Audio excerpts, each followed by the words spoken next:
आप देख रहे हैं आमने सामने नूरुल आरफीन के साथ। अस्सलाम वालेकुम नाज़रीन, मैं हूं नूरुल आरफीन सिद्दीकी और आप देख रहे हैं प्रोग्राम आमने सामने। 3 रन्स पे एक और खिलाड़ी आउट हो गया। इस बार विकेट डाउन हुई है वज़ीर ख़ारजा ख्वाजा मोहम्मद आसिफ साहब की। सियालकोट से नून लीग का एतमाद, लोगों का एतमाद जीतते आ रहे थे अब तक, और अब सुप्रीम कोर्ट का एतमाद हासिल न कर पाए, फाइनली डिसक्वालीफाई होकर के पवेलियन लौट गए हैं। फरमाते हैं कि अभी भी मेरा हौसला पस्त नहीं हुआ। नून लीग का एक आम वर्कर होकर, एक आम वर्कर की तरह आवाम की खिदमत जारी रखूँगा। अब ये आवाम को फ़ैसला करना है कि वो आवाम कौन है जिनकी खिदमत अब तक ख्वाजा आसिफ साहब, नून लीग या और लोगों ने की है, ताकि वो अपना एतमाद मज़ीद उनको बख्शें।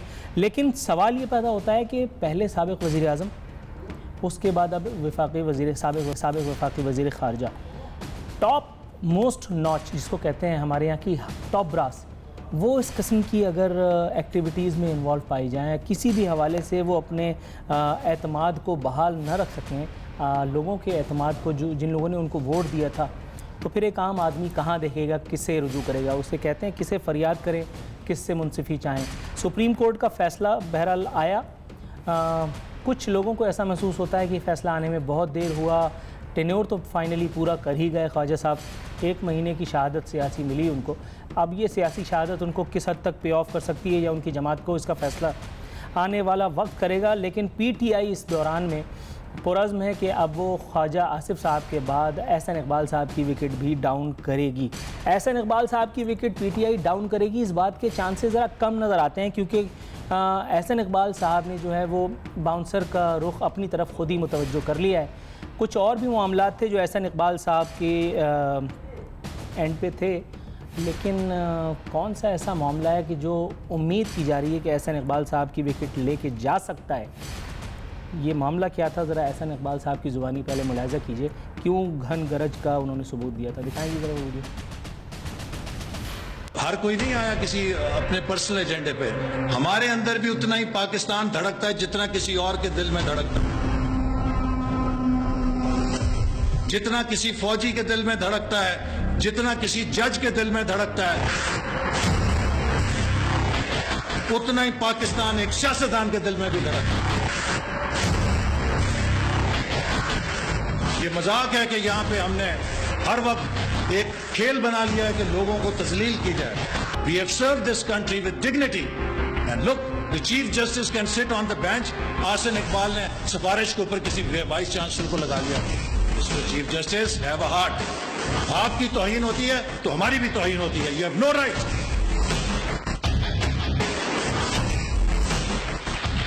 कि आप लोगों को इस तरह नेम कॉलिंग करें। You must issue me chargesheet. If you have evidence produce it before me. लेकिन इनफ इज इनफ। क्लासरूम में जब हेडमास्टर साहब दाखिल हो जाते हैं अचानक और वो शरीर बच्चा शरारत कर रहा होता है, इस वक्त ये डांट उनकी वैसी लग रही है। अब चीफ जस्टिस ऑफ पाकिस्तान को इस तरह से ये जो डांटा है इन्होंने, इस डांट का असर क्या होगा? चीफ जस्टिस साहब को कितना डरा पाएंगे ये? सुप्रीम कोर्ट ऑफ पाकिस्तान कितनी खौफजदा हो जाएगी एहसन इकबाल साहब से, प्रोफेसर एहसन इकबाल साहब से, चौधरी एहसन इकबाल साहब से? ये अब देखना है, क्योंकि इससे पहले जिन जिन लोगों ने एक एक करके ललकारा, उन सबको तो फिर खटिया नसीब होती चली गई। सबसे पहले ललकारने वाले थे निहाल हाशमी।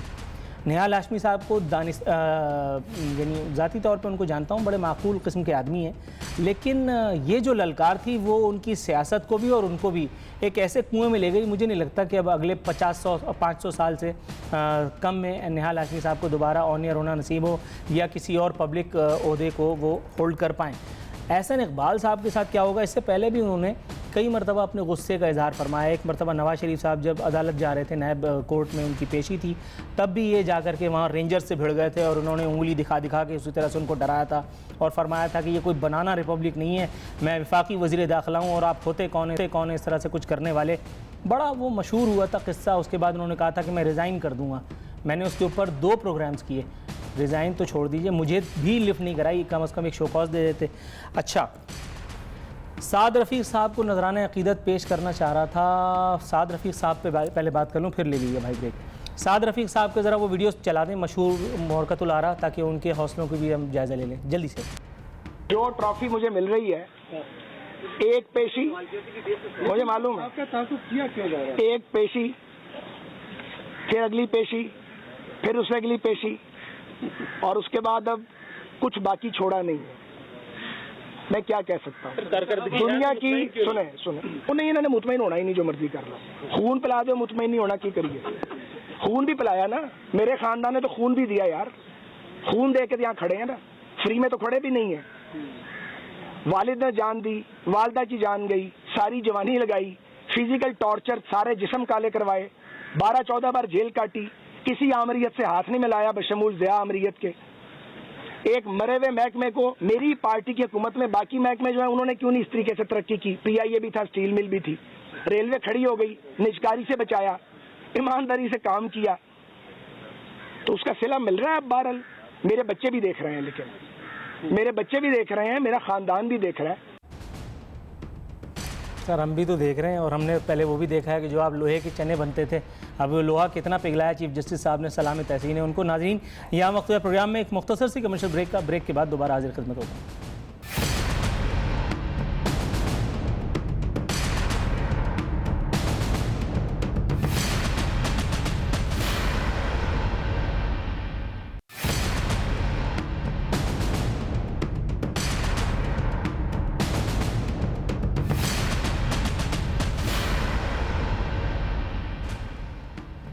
वेलकम बैक नाजरीन। मेहमान हमें ज्वाइन कर चुके हैं, पाकिस्तान पीपल्स पार्टी से ताल्लुक़ है नादिर गबोल साहब, नादिर नबील गबोल साहब, शहबाज बाबर साहब पाकिस्तान मुस्लिम लीग नून से हमारे साथ हैं, PTI से हमारे साथ शौकत यूसुफजई साहब मौजूद हैं। ऑडियो के कुछ मसाइल हैं, देखते हैं फाइनली कौन हमें ज्वाइन करता है। शहबाज बाबर साहब, सर आपको सबसे पहले तो मैं खिराजी अकीदत पेश करता हूँ, और आपकी हुकूमत को, कि जाते जाते भी आपने गरीब पर एक वार कर ही डाला। एक नादिर शाही बजट जो आपका इस्तेकाक न था अपोजिशन के मुताबिक, आपने वो भी पेश कर दिया। वोट की इज्जत चाहने वालों ने वोटर को इस बार भी लिफ्ट ना कराई, और वो भी एक ऐसे आदमी के ज़रिए आपने वोट ये पेश करवाया बजट कि जो पार्लियामेंट का मेंबर तक नहीं था। कुछ घंटों पहले ही आपने उसे वजारत भी बख्शी। क्या फरमाएंगे सर इस अंधेर नगरी चौपट राज पर? वेल, तो थैंक यू वेरी मच, आपने मुझसे बात की है भैया। सर ये तो हुकूमत में रहने वालों से बात करना मेरा बचपन का शौक है। अच्छा बात ये है कि जो हमने किया है ये आइन के अंदर रहते हमने सब कुछ किया हमने, ठीक है ना। आइन से बाहर रह कोई बात नहीं की हमने। आइन ने उसको इजाज़त दी है, उन्होंने बजट पेश किया है, उन्होंने वहाँ पे बैठ के, और ये बजट जो दिया गया है ये अवाम दोस्त बजट है। इसमें अगर किसी को तकलीफ हो रही है, हमारी अपोजिशन वालों को तकलीफ हो रही है, इस पे हम कुछ नहीं कह सकते भाई। ये सर आपने आवाम दोस्त कहते हुए ये जो मुस्कुराए ना, इससे आपने जिसको कहते हैं फुल स्टॉप लगा दिया। ये आवाम को भी नहीं पता कि उनका दोस्त है ये बजट। ये बजट पे आपने इल्जाम लगाया, बजट बुरा मान जाएगा। सर बजट बुरा नहीं मानेगा, इंशाल्लाह आवाम को इस पर रिलीफ मिलेगा, और इसलिए दिया गया है जिसकी वजह से अपोजिशन को तकलीफ हो रही है। इनको ये नज़र आ रहा है कि पता नहीं हमने आवाम के लिए बेहतरी कर दी है। इन लोगों ने अपनी दौर में कभी ना काम किया, ना कि बजट दिए, ना कि पब्लिक को रिलीफ दिया है। अभी इनको ये आ रहा है कि मुस्लिम लीग नून जाते जाते भी एक हिस्ट्री बना गई है, अपना छठा बजट देके जा रही है। इसकी वजह से बहुत बड़ी है कि इनको तकलीफ हो रही है भाई। अच्छा सर, इस तकलीफ़ के लिए किसी अच्छे हकीम, किसी अच्छे डॉक्टर से क्यों नहीं रुजू करते? आप लोगों की तकलीफ़ का इलाज क्या है? कौन आपकी इस तकलीफ़ का शाफी इलाज फरमा सकता है? क्यों बिलावजह पीछे पड़े हैं आप लोग नून लीग के? इतना आवाम दोस्त बजट उन्होंने पेश किया कि आवाम सर पकड़ के रो रहे हैं। देखिए, आवाम दोस्त पे ये खुद ही ऐसे, मुझे कुछ बोलने की ज़रूरत नहीं है। आवाम अब बेवकूफ़ नहीं है। 21वीं सदी है, 2018 के इलेक्शन, एक महीने इनकी हुकूमत रह गई है, 2-3 महीने बाद इंशाल्लाह इलेक्शन है। अब ये इनके पुराने मंजर नहीं बिकेंगे। सबको पता चल गया है कि ये आवाम दुश्मन, पाकिस्तान दुश्मन है। इसके साथ जो हुआ है नवाज शरीफ के साथ, इसको जो नाहल किया है, इसकी पार्टी को नाहल किया है, इसका जो मुंशी इसाकदार बाहर भागा हुआ है, मफरूर हुआ हुआ है, ये लोग मिल के पाकिस्तान के साथ दुश्मनी कर रहे हैं। ये लोग अपने दोस्त मोदी को ये लोग फायदा पहुंचाना चाह रहे हैं, पाकिस्तान को कमजोर करके। ये पाकिस्तान के साथ इकोनॉमिक टेररिज्म है, और हम लोग इसको किसी भी हाल में हम लोग इसको एक्सेप्ट नहीं करेंगे। और आपने वोटर की जो बेहुरमती की है, आपने वोटर की जो आपने बेहुरमती की है, मुफ्ता इस्माइल को आपने मुफ्त में वजीर बना के उसको आपने पार्लियामेंट में भेजा। ये क्या हरकत थी आपकी यार? अगर आपका नेशनल असेंबली का स्पीकर नहीं भी अगर आता है किसी दिन, तो आप किसी पार्लियामेंटेरियन को आप स्पीकर बनाते हो उस दिन के लिए। इस बजट पेश करने के लिए भी आप किसी अच्छा सर, शहबाज साहब ये मुझे बताइएगा, बजट में और बहुत सारी काबिल एतराज बातें थी, लेकिन सबसे ज्यादा काबिल एतराज बात जो लगी वो ये कि कराची वाले रो रहे हैं। कराची में लोड शेडिंग है, अवाम हड़ताल पे उतर आई, जमात इस्लामी ने कल हड़ताल भी करवा दी। लोग जो हैं वो कभी वज़ीर आला का मुंह देखते हैं, कभी वज़ीर आज़म का मुंह देखते हैं। वज़ीर आज़म साहब तैयारा पकड़ के आए और अवाम को एक लॉलीपॉप दे के चले गए कि मैंने सब कुछ ठीक कर दिया। उस दिन के बाद से अल्लाह का शुक्र है, मैं अपनी बात कर रहा हूँ, मेरे घर में 6 घंटे इजाफी लाइट जा रही है। अच्छा, वज़ीर आज़म को पहली बात तो ये कि मुझसे क्या दुश्मनी है, दूसरी बात ये के इलेक्ट्रिक से ऐसी कौन सी दिली रगबत है या कोई अतिया वतिया के चक्कर है, 15 अरब रुपए का रिलीफ मजीद दे दिया। कराची वाले रिलीफ के मुस्तहिक हैं या के इलेक्ट्रिक, जहां एमक्यूएम ने अपने लोगों को मैनेजमेंट में इंस्टॉल कराया है, कहीं आप भी मुस्तफीद तो नहीं हुए? भैया जो बात जो इलेक्ट्रिक रिलीफ दिया गया वो कराची के हमारे भाइयों के लिए दिया गया है, वो किसी के ज़ाती मफाद के लिए दिया गया है। आज जब कराची की बात कर रहे हैं, कराची में लोड शेडिंग हो रही है, ये सिंध गवर्नमेंट की सबसे बड़ी नालायकी है। सिंध गवर्नमेंट कहां से आगे पीछे भाई, सारा पावर आप लोग हो रही है। सिंध गवर्नमेंट कहां से आ गया भाई? के इलेक्टर सरचार्जेस पे सरचार्जेस आप लोग लगा रहे हो, बिजली आप दे नहीं रहे हो, उसके ऊपर आप सरचार्ज लगा रहे हो उसके ऊपर। ये तो आप मतलब खुदकुशी करने के लिए मजबूर कर रहे हो आवाम को। गरीब आदमी कहां से लाखों रुपए का बिल एक्सेप्ट करेगा? मेरे लियारी के लोग आते हैं मेरे पास, उनका बेचारों का 2 कमरे का घर होता है, उनकी मुश्किल से उनके पास एसी भी नहीं होता है, पंखा भी मुश्किल से चलाते हैं, मगर वो बेचारी एक औरत आई आज रोई है मेरे सामने, लियारी की औरत के भाई मेरे 2 लाख रुपए का आपने उसके ऊपर बिल भेज दिया है। कहां से 2 लाख रुपए का बिल उसके ऊपर हो गया? अमन लेके नहीं आए आप लोग। अमन तो भाई आप लोग तो लियारी में घुसते भी नहीं हो, घुस भी नहीं सकते हो आप। वहाँ पे आपके जो छोटे बहुत भी अगर आपके वहाँ पे बंदे थे नून लीग के, वो भी भाग गए, छोड़ गए पार्टी। सर और बहुत सारे मौजूआत हैं, 2 मिनट रह गए, मुख्तसरन मुझे गुफ्तगू करनी है। अच्छा सर, नून लीग को तो चलिए कोसते कोसते अपोजिशन का बेड़ा पार हो ही जाएगा। कराची में एमक्यूएम से दोबारा सेटिंग हुई है, शहबाज शरीफ साहब आए हैं जहाज़ पकड़ के, खैर जहाज़ तो उन्हीं के साथ रहता है, जहाज़ ने उनको पकड़ा हुआ छोड़ ही नहीं रहा।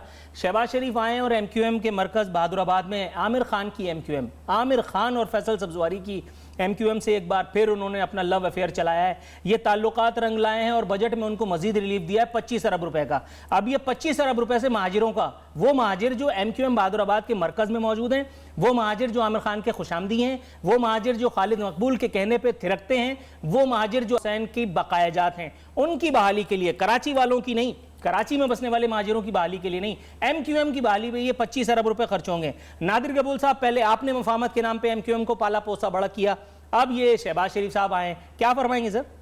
देखिए जी, हमने पाला पोसा नहीं, उस वक्त हमने एमक्यूएम को साथ मुफाहमत नहीं की, हमने हर सियासी पार्टी को दावत दी। हमने उस वक्त नवाज शरीफ को भी दावत दी थी और आपको याद है कि इसके कुछ वज़रा ने वजारत का हल्फ भी लिया था हमारे साथ, फिर बाद में इनकी नीयत ख़राब हो गई। इन्होंने कहा नहीं यार, अगर हम पीपल्स पार्टी के साथ चलेंगे तो शायद हमारी सियासत थोड़ी सी ओवर शेडो हो जाएगी, आवाम के साथ हम लोग मतलब पंजाब की हुकूमत इनके पास वैसे भी थी, इसलिए ये लोग पीछे हट गए। मगर देखें, हर सियासत का मतलब भी मुफाहमत है। आसिफ अली ज़रदारी साहब ने इसी मुफाहमत के ज़रिए 5 साल पहली दफ़ा डेमोक्रेटिक हुकूमत चलाई। अगर वो इस तरह नहीं करते तो हमारी, अब वो हुकूमत डेमोक्रेटिक थी या क्या थी, उसके बारे में बात करेंगे इंशाल्लाह ब्रेक के बाद। शौकत यूसुफजई साहब यहाँ हमारे साथ मौजूद हैं, ज्वाइन कर चुके हैं। मैं सर आपको प्रोग्राम में खुशामदीद कहते हुए आर्जी तौर पर टाटा कहूँगा, क्योंकि हमें ब्रेक पर जाना है। ब्रेक से वापस आएंगे तो अपनी गुफ्तगू से जीत जारी रखेंगे।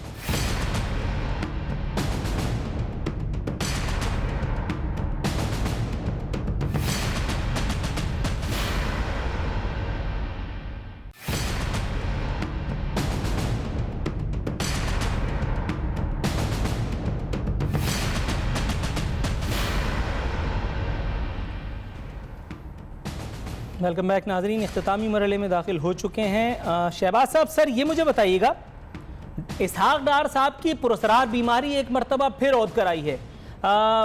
माशाल्लाह चलते फिरते हंसते गाते झूलते झुलाते पहुंच गए थे नवाज शरीफ साहब को और शाहिद खाकान अब्बासी साहब को लंदन पहुंचते देखकर। उसके बाद जैसे ही नवाज शरीफ साहब वापस आए हैं, एक मरतबा फिर इजराइल अलैहिस्सलाम का चेहरा उनकी निगाहों में सब्त हो गया है और वो फिर दिल पकड़ करके या कमर पकड़ करके या पता नहीं क्या पकड़ करके और लेट गए। आपके ख्याल में इनकी बीमारी के शाफी इलाज के लिए कौन सा सर्जन ज़रूरी है सर, कि जो इनको मुकम्मल इन्वर्टेड कॉमास में शिफा दे दे? अव्वल तो बात ही कि आपने बातें बड़ी लंबी की हैं, नूर फाशमीन भाई बड़ी लंबी तबीर मारती है आपने। सॉरी सर, दोबारा कहिएगा। तो ये कि इंसान बीमार हो, बंदे को उसके लिए दुआ के लिए करिए, बंदा बीमार हो बंदे को उसकी दुआ करनी चाहिए उसके लिए। सर पाकिस्तान की तारीख में 2 ही बीमार है, एक शर्जील मेमन और एक इसहाक डार, बाकी सब मुस्टंडे घूम रहे हैं। उन्होंने अपनी मेडिकल रिपोर्ट भेजी हैं, जैसी मेडिकल रिपोर्ट्स आई हैं आप देखें आके, सर मेडिकल रिपोर्ट के बारे में फरमाते हैं चीफ जस्टिस को बड़े अदब के साथ वकील के जरिए मेडिकल रिपोर्ट भेजूंगा। अगली खबर ये सुन लीजिए कि चीफ जस्टिस बड़े अदब के साथ इसको फाड़ के रद्दी की टोकरी में डाल देंगे, क्योंकि उनको वॉक करते हुए सबने देखा, जाहिर है चीफ जस्टिस ने भी देखा होगा। चीफ जस्टिस फरमाते हैं वजीर आजम लंदन में एक मफरूर शख्स से मिले, क्या उन्हें कानून का इल्म नहीं? अब फरमाइए चीफ जस्टिस का अगला मूड क्या होगा, क्या फरमाते हैं आप? ये चीफ जस्टिस साहब बेहतर जानते उन्होंने क्या करना क्या नहीं करना। उन्होंने अपना कानूनी फैसला लिया था, उन्होंने आगे रिपोर्ट भेजी थी, आगे कोर्ट में मैटर उनकी मर्जी है, जो मर्जी करें जी वो, ठीक है ना। अच्छा शौकत साहब अस्सलाम वालेकुम। तो बहुत सारे शौकत साहब अस्सलाम वालेकुम। सर ये मुझे बताइए, मेरे सामने एक ये तस्वीर है, उस्मान डार साहब मिठाई खरीद के ले गए थे और बनी गाला में इमरान खान साहब को खिला रहे थे। सर ये 1 किलो मिठाई के पैसे जो बर्बाद किए वो अलग, उनके 15 दिन की दिहाड़ी मारी गई वो अलग। सर आपके ख्याल में इतनी देर तो हो ही चुकी थी, अब बेचारे को टर्म पूरी कर लेने देते, ये बिलावजह सियासी शहादत आपने दिला दी, क्यों? हेलो लीजिए हो गया काम। सर आपको मेरी आवाज आ रही है? जी आ रही है, अभी आ रही है बिल्कुल। अच्छा अब आ रही है। अच्छा सर ये मैं कह रहा था, ये मिठाई का खर्चा किया उस्मान डार साहब ने, इमरान खान साहब को शुगर के करीब ले गए मिठाई खिला खिला के, ये 15 दिन की सियासी शहादत देने का क्या फायदा ख्वाजा आसिफ साहब को? अच्छा मैं तो सिर्फ ये समझ रहा हूँ मिठाई खिलाए और मैं समझ नहीं आ रही है, लेकिन मैं इतना कहूँगा कि देखिए ख्वाजा आसिफ है वो उसका केस और नवाज शरीफ के केस तकरीबन एक ही जैसा है। उन्होंने झूठ बोला है और झूठ बोलकर उन्होंने सियासत किए, तो पहली दफा पकड़ में आए हैं उसके दायरे में।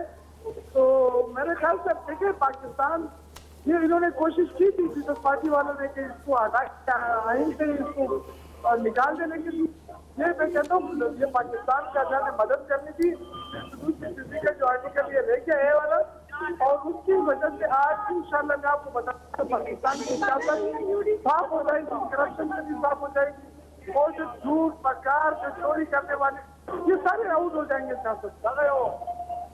राइट। अच्छा नादिर साहब सर ये मुझे बताइएगा, ये नवाज शरीफ साहब फरमा रहे गलती हो गई, नैब का कानून ख़त्म नहीं कर सके। नवाज शरीफ साहब से और हमारे सियासी रहनुमाओं से जोमा से जितनी बड़ी तादाद में जितने बड़ी बड़ी गलतियां ब्लंडर्स होते हैं, आपके ख्याल में कुर्रार्स पे इतनी बड़ी बड़ी गलतियां कोई और करता होगा? आसिफ अली जरदारी साहब भी ललकार के और फिर एक पुरसरार बीमारी उनको हो गई थी, जब तक वो बीमारी राहिल शरीफ नाम की रिटायर नहीं हुई तब तक आसिफ जरदारी को रिलीफ नहीं मिला, तब तक वो इस सरजमीन पर कदम नहीं रख सके। आपके ख्याल में सियासतदानों को बीमारियों से या कम अज़ कम अगलात से परहेज़ नहीं करना चाहिए? देखिए इंसान है ही गलती का पुतला, ना आप गलती से पाक है ना मैं गलती से पाक हूँ, हम सभी गलतियाँ करते हैं। मगर अफसोस ये है कि नवाज़ शरीफ साहब को जब आप समझाते भी हो कि भाई आप ये चीज़ करो, ये आपके लिए, मुल्क के लिए, डेमोक्रेसी के लिए फ़ायदे में होगा, तब उसको समझ में नहीं आती है। उसको तब ये बात समझ में नहीं आ रही जब उसने यूसुफ रज़ा गिलानी के ख़िलाफ़ सुप्रीम कोर्ट गया था, उसने इसको डिस्क्वालीफाई करवाया था ना, तब हर चीज़ सही था, तब हर चीज़ जायज़ था। पर अब जब उसके ऊपर आई है तो हर चीज़ गलत है, उसके साथ कोई पता नहीं हम जैसे जुल्म कर रहे हैं, मुझे क्यों निकाले वाली इसका रोना शुरू हो गया इसका, तो उसको उस वक्त पता होना चाहिए था। हमने बहुत दफ़ा बोला था कि ये सादिक और अमीन वाले क्यों निकाला का एक जवाब मेरे सामने खबर की सूरत में मौजूद है। सर शहबाज साहब जवाब का तो वक्त नहीं है, लेकिन आपकी तशफ़ी के लिए मैं खिदमत पे पेश किए देता हूँ।